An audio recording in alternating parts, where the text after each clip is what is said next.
All right, everybody. Today I've got a special tour for you. I'm going to be taking you through Hetera's version of the Telgalen Tower. This is the tower that people have endlessly ranted about on the forums. But not only am I taking you through her tower, I actually have her with me today to help take us on that tour and kind of tell us about her process in decorating it. So thank you very much for joining me. Thank you very much for inviting me. All right, so on the outside here, noticing you've got the exterior completely blocked off.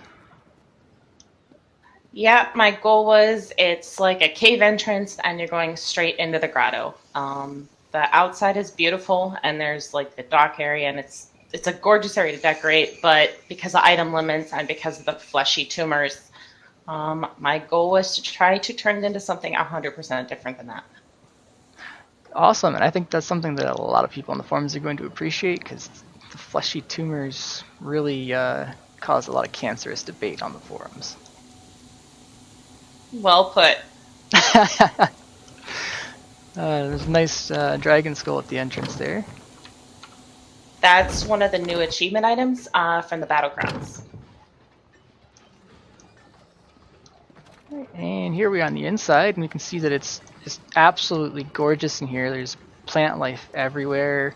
As we enter in here too, we notice we've got kind of an extra entrance right here. That was a lucky buy off of a guild store. It is actually the shed from one of the new houses. You cannot craft it. You can't purchase it anywhere. You only get one if you buy the property. And I found somebody selling it that apparently they didn't want to shed. So it was just part of my way of trying to make it not look at all like it originally did. It's awesome, lucky find, and it looks really great. And you've blended in well with all the plants. So let's see what we got going here. We got one of the jester's trees here, dropping some petals down, creating a really nice atmosphere. And over here, got this Telvanni bench, which came with the house, right? Because I believe you bought the furnished version of it. Oh, absolutely. It made 100% sense. Somebody did the math, and with all the furnishings that came with the house for an extra 2,000 crowns, you've got almost somewhere between 20 and 25,000 worth of crowns in furnishing here. So I would not, and the furnishing, the blueprints were very difficult to come by with this new expansion. So made a lot of sense. I had a lot to play with. Oh yeah, definitely. I mean, it seems like almost foolish not to have paid the little extra for a lot more.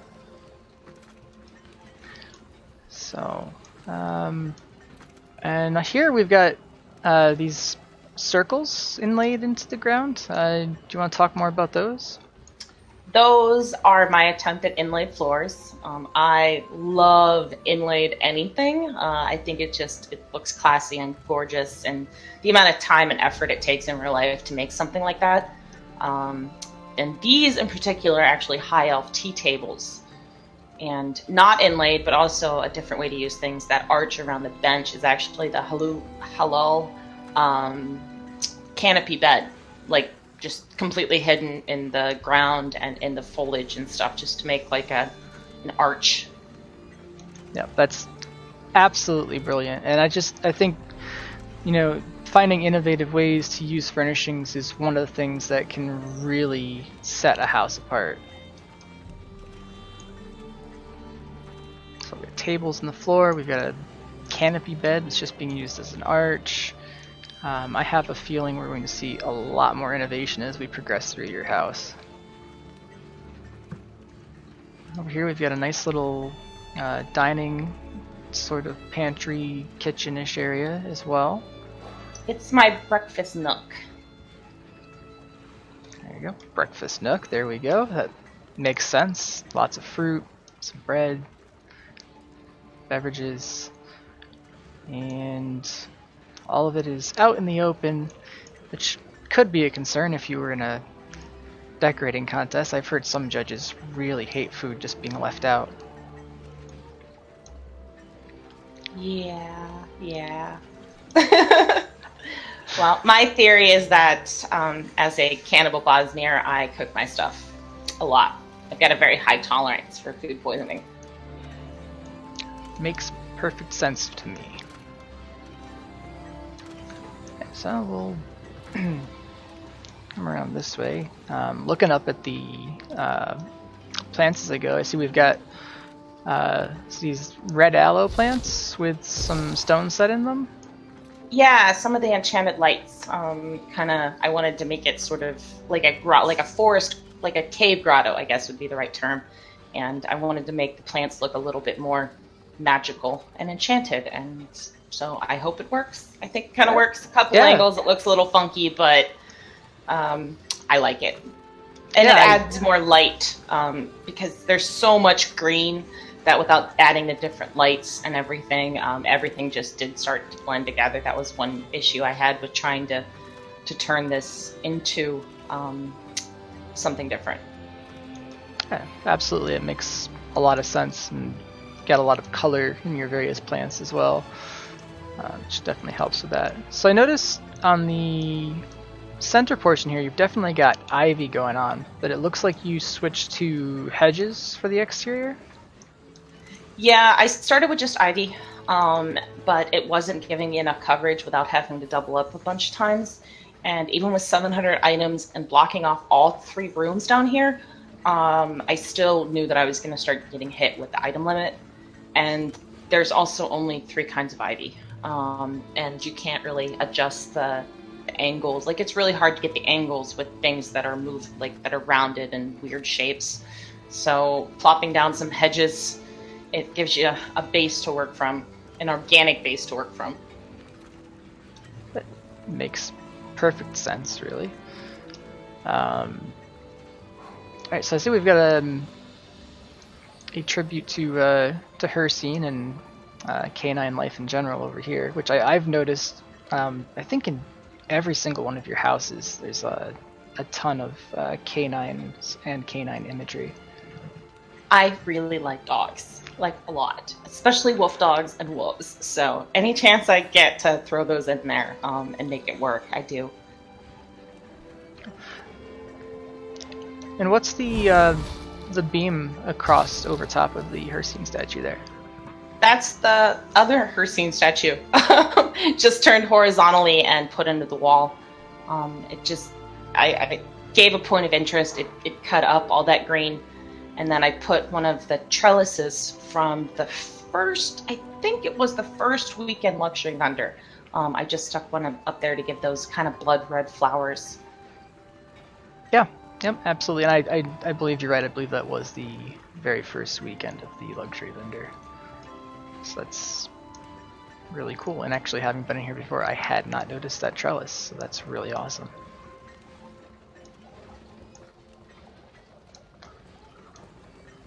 And this walkway, by the way, is I have a grand total of 50 of these little squares. Those were the statue bases from another luxury vendor, and I bought 50 before I got the tower. I wasn't sure what I was going to do with them, but I'm really glad I did because I was able to make this this garden walkway and then the whole second floor that I built. Yeah, absolutely. And as a walkway, these look absolutely fantastic. The shade of the bricks in them is really great. Actually, why don't we go ahead and head on upstairs while we're talking about that. So up here, I'm noticing right away the Vivek throne. So we've got Vivek furniture pack we get to take a look at while we're adventuring through here.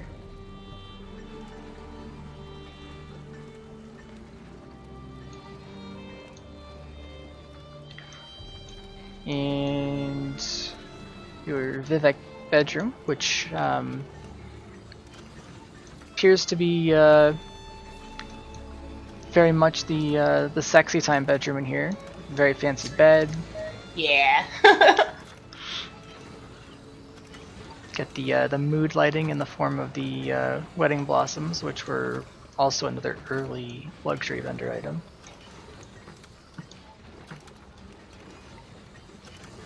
And whoever bought a lot of those for the 2.5k gold they were is making a killing now selling them, because I've been seeing them on the guild stores for 40, 50k a pop. Wow. Yeah, that's I'm really disappointed that I only had bought 10 of each myself and have them all in use.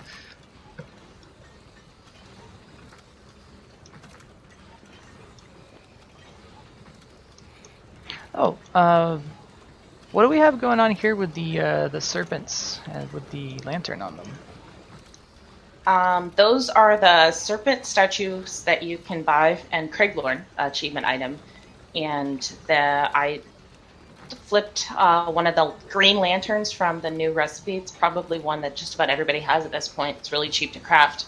And I flipped it upside down to turn it into what looks like a natural light source. And plus you don't fall down as easily. I think you might have just gotten some superhero geeks excited when you said Green Lantern. Don't get too excited, guys. It's just a green quality lantern. It's not the Green Lantern.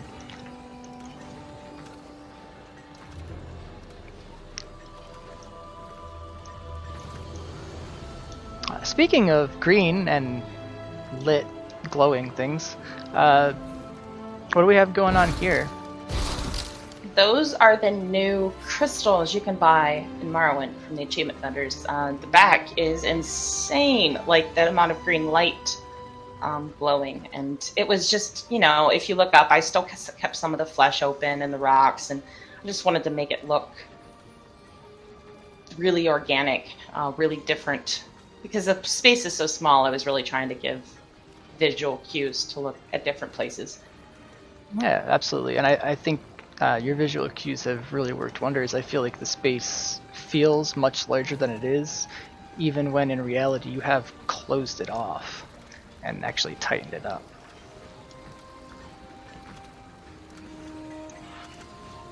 So it looks like you've got a second bedroom set up here. This bedroom's a little less fancy, at least in terms of the bed and whatnot. But this this desk here is really fantastic. Would you like to tell us a little bit more about that?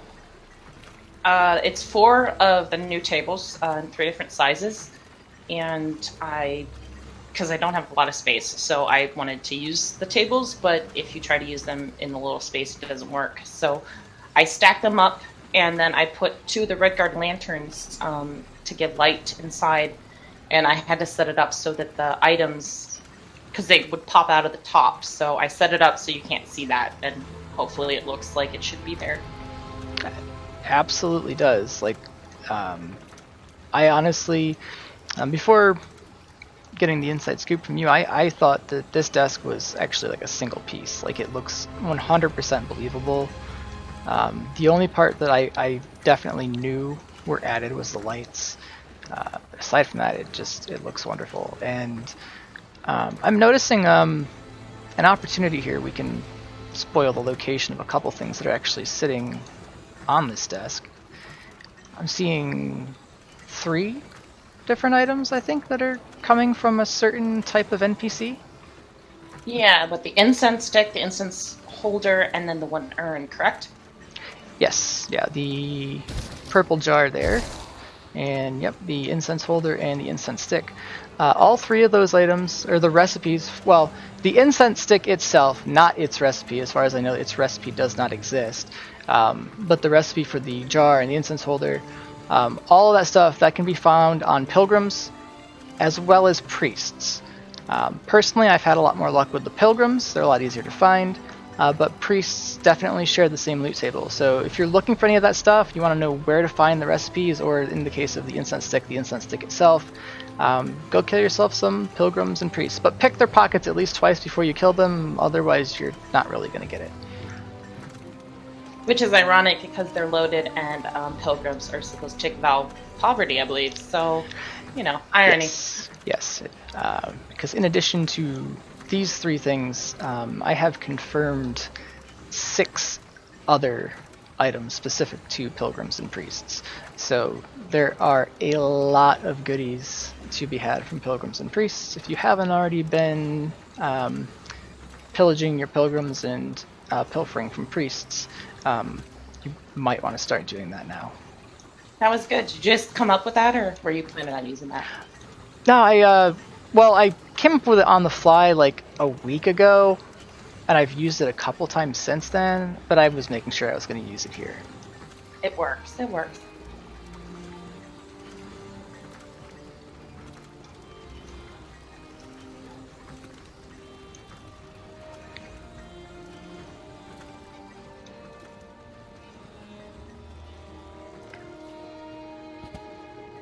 And apparently when I walk slow, I still fall off of things, so that's something I need to work on.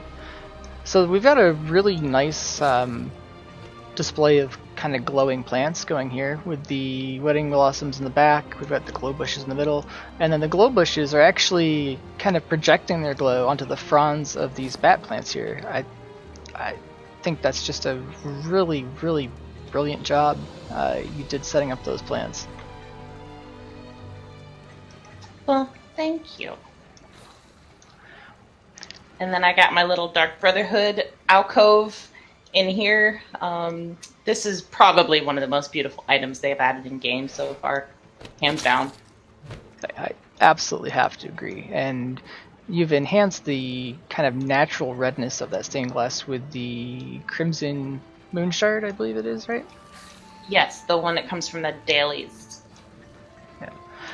This section, like this little Dark Brotherhood setup, to me, I always think that this is like the heart, like the actual like beating heart of the house, because you've got that fleshiness going on, and then the red, like it. Honestly, like if someone needed to kill your house, like I think this is where they'd need to go. Well, that's awesome, and I'm super glad I put a poisonous snake there so that they can't. Definitely worth protecting the investment, because you spent an absurd amount of time on this, and even if someone didn't like witness you spending the time, it's really, really apparent just looking around that you had to have spent just days and days on this.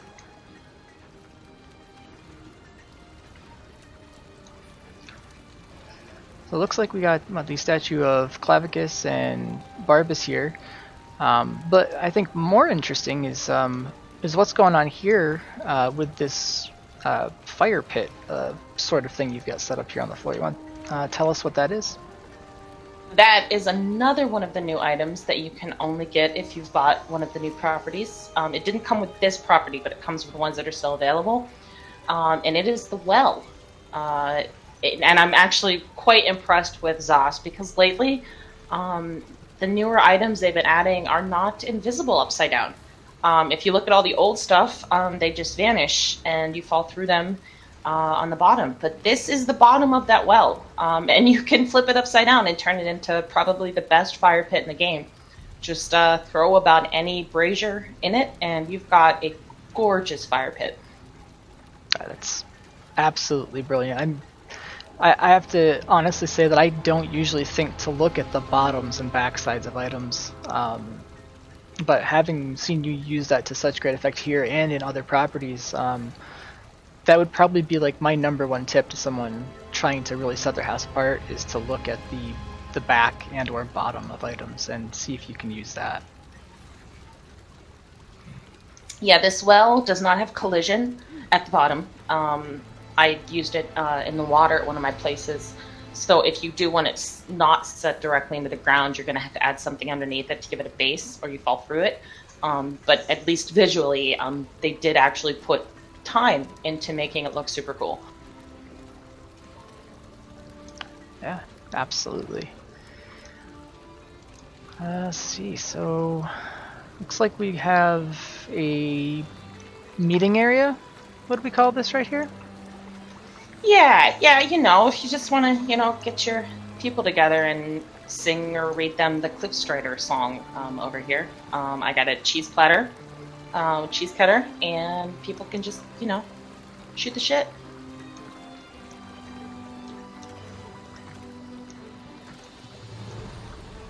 And hopefully they are going to be fixing the new chairs, the sofas with the collision. I saw in the PTS that is something they're working on. Because right now, if you stand up, you can get stuck in the chairs, or you go through the back of them. But that should be something I think they're fixing. Awesome, that would be really great. Getting stuck in furniture is not fun for anybody.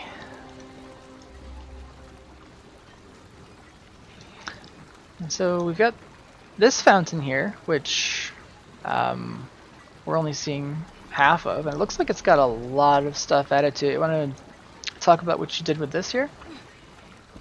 This is a new achievement fountain, and I really wanted to use it because I wanted water in here, but it's obviously giant, so I put it back in the back, and I added a lot of the kelp all across the bottom to give it that real organic life feel, like there's things growing everywhere. And then I put one of the glue shards inside to give it the glow. And yeah, that's about it. It took me a while to figure out how to make it go through the top and still work, but there's kind of a little area you can see on the second floor that it does pop out. Yeah, I do remember seeing that little bit of a triangular nub in the top floor. Yeah, the fountain looks really great. Honestly, though, I wish you had stumbled just a second longer trying to find the word kelp so that I could have kelped you out with it. But alas, you didn't. Wah wah. I like how your character was seemingly like putting her hands to her head, fixing her hair, but it looked kind of disapproving. It was excellent timing. So we got a game table set up here. Care to explain how this tile game is played? Because I really have no clue.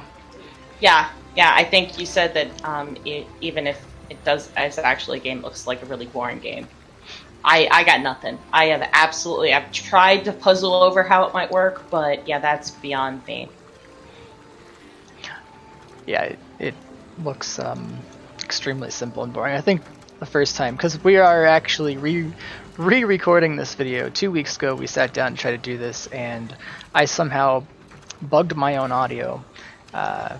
So in the first recording, I think I said that this looked more like a puzzle for a 2-year-old than an actual game. It's just... Yes, a shape puzzle where they're all the same shapes. Yes.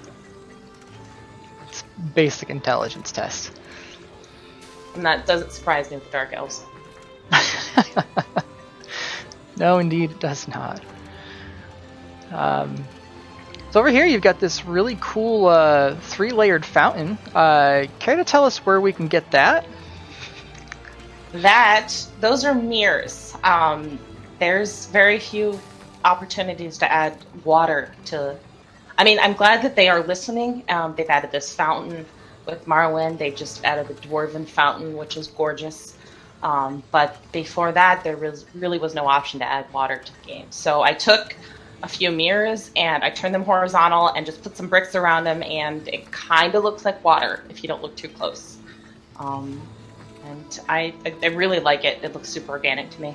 Oh, yeah. I went with the rule of threes with the 3 pools. The light source is 3. The plant has 3 to give it some visual interest. Yeah, absolutely. Make it look cohesive. Yeah, and you've even got 3 levels, and with the fountain and the plant, and the levels actually kind of match up as far as their location too, so it works extremely well.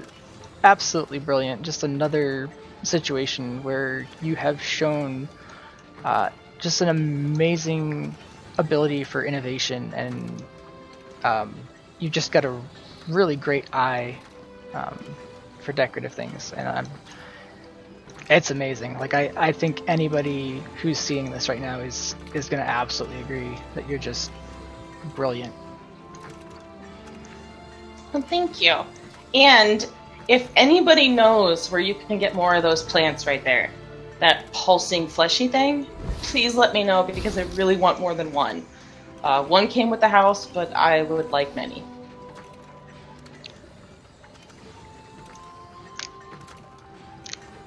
I'm not saying anything because I was going to say something, then I played it through in my head and I decided that It's not a good idea. However, if you have any more of those plants or know where to get them, please let Hetera or myself know, and I'll be happy to pass it along, because more of those plants would be wonderful. I like red, fleshy, pulsing things. Can't help it. You know, I was trying to stay away from that point. You went there. Just let the record show that I held Trying back. to be the bigger man? Nope, yeah, I was trying to be, but honestly, it's not hard when I'm literally a man and my character is literally larger than yours, so it wasn't tough.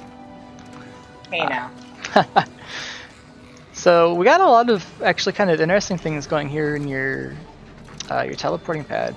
I'm seeing a lot of Vivek stuff, am I right? Yeah, I think actually everything in here, the banners, that little arch carving, and then the statue that's I got hidden over here in the corner are all from the Vivek set. Awesome. As well as this pad set into the teleporter, right? Yes. Yep. So I think that's a really neat idea, kind of jazzing up the teleporter with decoration, and it looks completely 100% believable. Like, that's just default. Like, someone else is gonna buy this house later if they ever release it, be like, where's my design in the teleporter pad? Because I totally thought that was there. It's ridiculously bright without putting something in it. It really is. Like, if you look up, you can see it. It's a little too extreme, I think, for me personally. So I was trying to, whenever they were there, I tried to make them a little more toned down. Makes perfect sense and looks fantastic. Alright, so let's check out what you got going up there.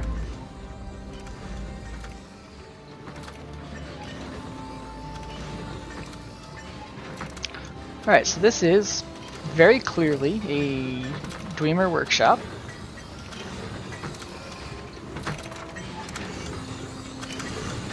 Yeah, and I bought 2 sets. I did not use all of them from each set, but there is 2 sets worth of pipes and machinery in here. It's quite impressive, and everything that I'm seeing looks fairly believably constructed. Things well connected and whatnot, and I think I'm seeing most of the 2 recent weeks worth of Dwarven luxury furnishings as well. Yes. Kind of glad we messed up the audio because I was able to add the fountain and the different stuff that we wouldn't have been able to have originally.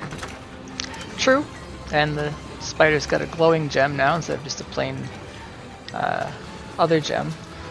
And there's a somewhat fun story to the adventure that got you the spider. I believe we basically ended up duoing that final boss.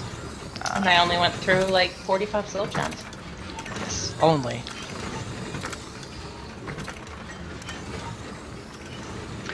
So with the fountain here, you've got a couple of, these are the braziers from the Vardenfell achievement vendor, is that right? Yes. Yeah, that looks really ridiculously good. Like, they totally look like they belong on the fountain. It took a second to make it so their beards didn't clip in the front, but as soon as you set it so their beards didn't clip, it does look like it should have been like that originally. Yeah, absolutely. Just little things, really good. You're really, really good at combining furnishings in such a way that they look like one thing. And it looks like you got a little lucky in the crown crates. I see the Ebon Sench mount. Yeah, I would have rather had a silver wolf, but it's better than the horse. So, and I do think it's really kind of salty that Sauce did that to people. Yeah, not being able to purchase them with gems is a little bit rough. So over here,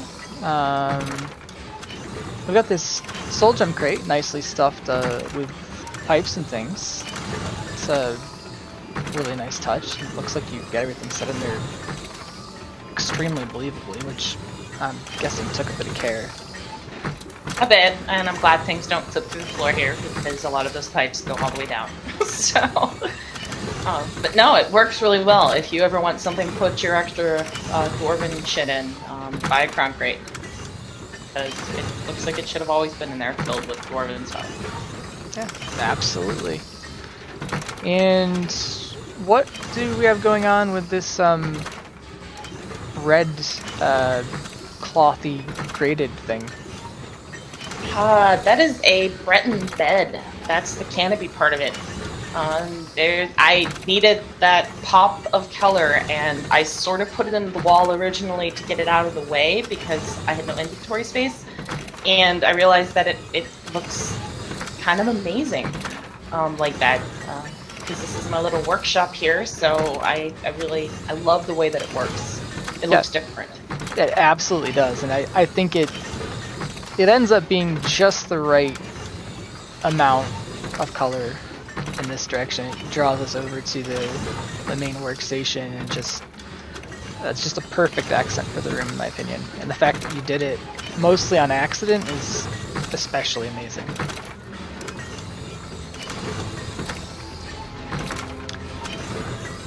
So I think that's mostly it for the tour. We'll talk about back here because we got the schematic that came from the furnishing vendor, and that's sitting on what is this back portion here? That is the bottom of the new Vardenfeld map.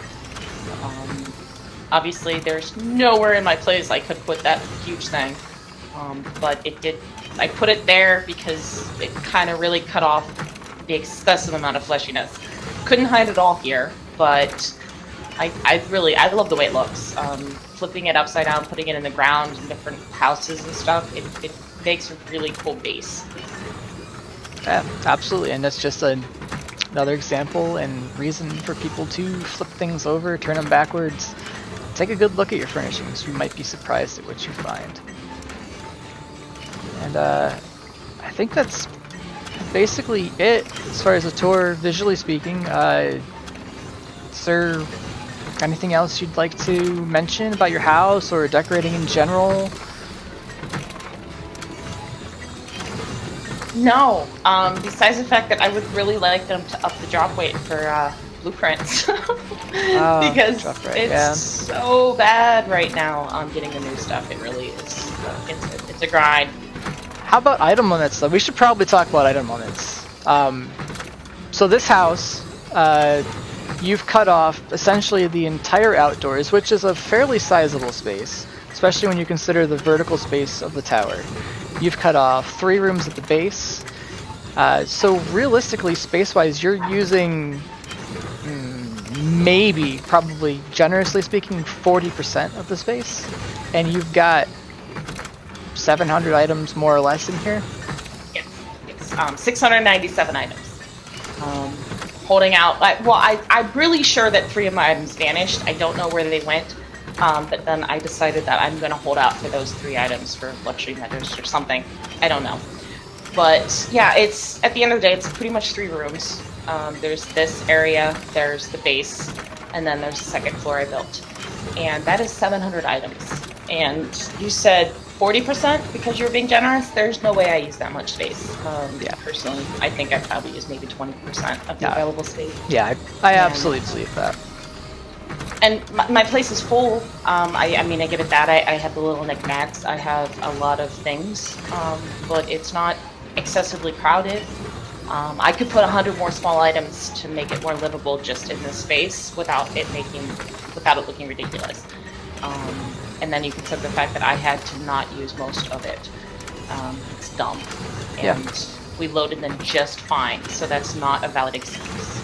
Yep, no, I absolutely agree with you 100%.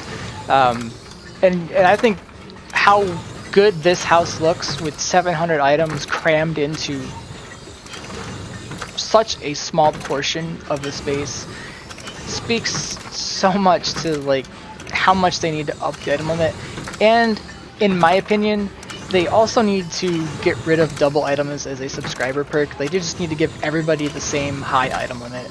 I feel that of all the subscriber perks, that feels more like a limitation on non-subscribers than it does a gift to subscribers, because trying to decorate a house with half of the available item limits that subscribers have isn't even close to enough. You can barely put basic furniture in with half the item limit. Oh, and pets. I would really like more pets. I can only put 10 in here. I've got a lot of pets. I am probably considered a whale or a borderline whale. And I can only put 10 of them in each of my large properties, and that's kind of silly. Yeah, absolutely. Especially when you consider that, with very few exceptions, you have to spend in some way, shape, or form real money to get pets. So I feel that the limit on pets should be removed entirely. And I think that's absolutely in addition to increasing the overall item limit. But if they can't justify the increase the overall item limit, I think at least removing the restriction on pets would be a good starting point in terms of compromising with the player base and giving us, more stuff to fill space with. Because when it's, and honestly, I think from a business standpoint, I really think that they would sell more pets with the housing restrictions removed, because I feel that given you can only have one pet follow you, and if you're in a raid, sometimes pets are frowned upon, that they really have become housing decorations more than anything else, and I think they function fantastically in that setting.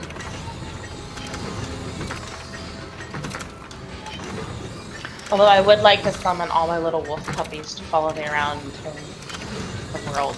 That would kind of be amazing. That would be pretty epic, I'm not gonna lie. So I think that's gonna conclude the house tour. Thank you so very much for joining us. Actually, I suppose this isn't gonna be the last time that you're gonna be doing a video with me, because we're actually going to be critiquing houses from now on together. Maybe not all the time, but probably once a week or so, and those videos will probably be releasing on Fridays at the same time the luxury vendor pops up. We're totally going to crash people's pads. And I'll try to be as nice as possible. And I'll try to rein her in if she's not, but we're going to be honest. We are going to visit houses randomly. We are not going to show or say whose house we are visiting. So regardless of how mean we are going to be, we're not trying to be mean at people. And it's going to be an honest criticism or honest praise. We will absolutely give praise where praise is due, but we're going to probably laugh at you a little bit where that's due as well. But again, we are not going to call out any names. We're not going to point people to your house and make them point and laugh. The hope is that you will find the videos entertaining, and that you'll take the praise and the criticism both as a way to kind of improve your decoration. So I guess, and I love visiting people's houses. Like, I am super pumped. Like, I visit random houses all the time. It's the one way that you can really show creativity in this game, and I love seeing how creative and innovative people are. Yeah, absolutely. I feel the exact same way about it. So before we ramble on anymore, I'm going to go ahead and call that the end of the video. Thank you so much for being here. Thank you so much for agreeing to do more videos with me in the future. I really think that having the two of us having a discussion, talking back and forth, playing off each other is going to be really great. So thank you, and thank you viewers. I hope you've enjoyed this video. Please be sure to show some love in the comments for the job Hetera has done here, because this house is absolutely amazing. She took essentially a turd and polished it into something not even recognizable as a turd anymore, and it's absolutely beautiful. So please show her some love in the comments. Again, thank you all, and we will see you on Friday for the first video in the series that we have yet to name, where we're going to be criticizing people's homes. Thank you very much, and ta-ta for now.